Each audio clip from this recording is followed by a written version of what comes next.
அனைவருக்கும் வணக்கம். என் பெயர் லாவண்யா ரவி. குருவாழ்க, குருவே துணை. ஜோதிட துணுக்கு.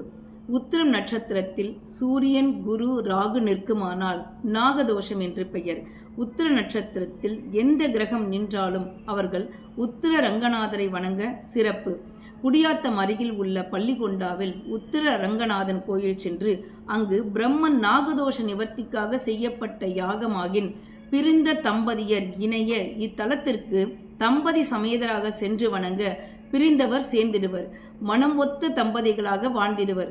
திருமணம் கைகூட இங்குள்ள பெருமானை பங்குனி உத்திரத்தன்று சென்று வணங்க பெருமானே தன் மனமுவந்து திருமணம் செய்த தலமாகியதால் பல திருமணங்கள் இக்கோயிலில் நடைபெற்ற வண்ணமே உள்ளன. இக்குளத்தில் நீராடி பின் ரங்கநாதரை வணங்கி வந்தால் பிரம்மஹத்தி தோஷமே நிவர்த்தியாவதுடன் தேக ஆரோக்கியம் சிறப்பாக இருக்கும் என்பது ஐதீகம்.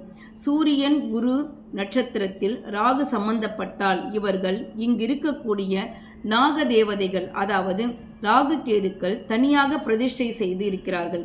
அங்கு சென்று தோஷ நிவர்த்தியாக மஞ்சள் குங்குமம் சாற்றி அர்ச்சனை செய்து வழிபட்டால் குரு ராகு, சூரியன் ராகு போன்ற தோஷங்கள் நிவர்த்தியாகும்.